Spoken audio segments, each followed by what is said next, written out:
And if you look at this chart, this is a chart of all of the interest rates of many countries throughout the world.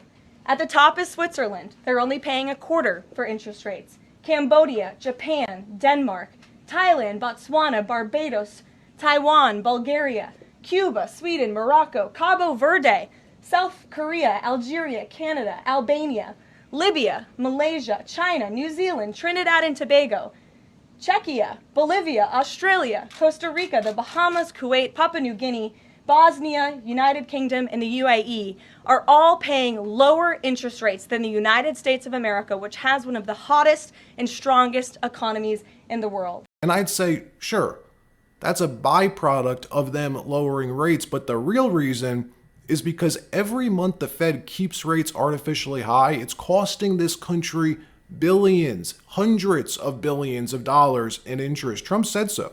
Explained this in his own Trumpian way last week. Watch what he said. About $600 billion, all because the guy doesn't want to lower the rates. He's doing the service, a very disservice, and then he goes up and talks about, I'd like to see costs come down. You know, he gets up and he does his little thing for 5 minutes, and he goes out and he goes back to the beach. He goes, I'd like to see costs come down. Well, he could lower the interest cost by $900 billion a year. All he has to do is lower rates. And everybody's saying, I was watching some of the business shows today, and they're saying, you know, Trump's right. He should really be cutting. The country's doing well. We have no inflation. Now, despite him, we're doing great. But if we got the rates down, we would be a rocket ship. So I think that'll be it. And I just want to thank everybody. What he's saying is under Biden and the then Treasury Secretary Yellen, they refied trillions of dollars of our debt and they added $10 trillion. Biden added $10 trillion to our national debt. Yellen financed that $10 trillion largely with short-term notes, 2 years and 5-year notes. Those bonds are now expiring. We need to refi that debt in the coming quarters.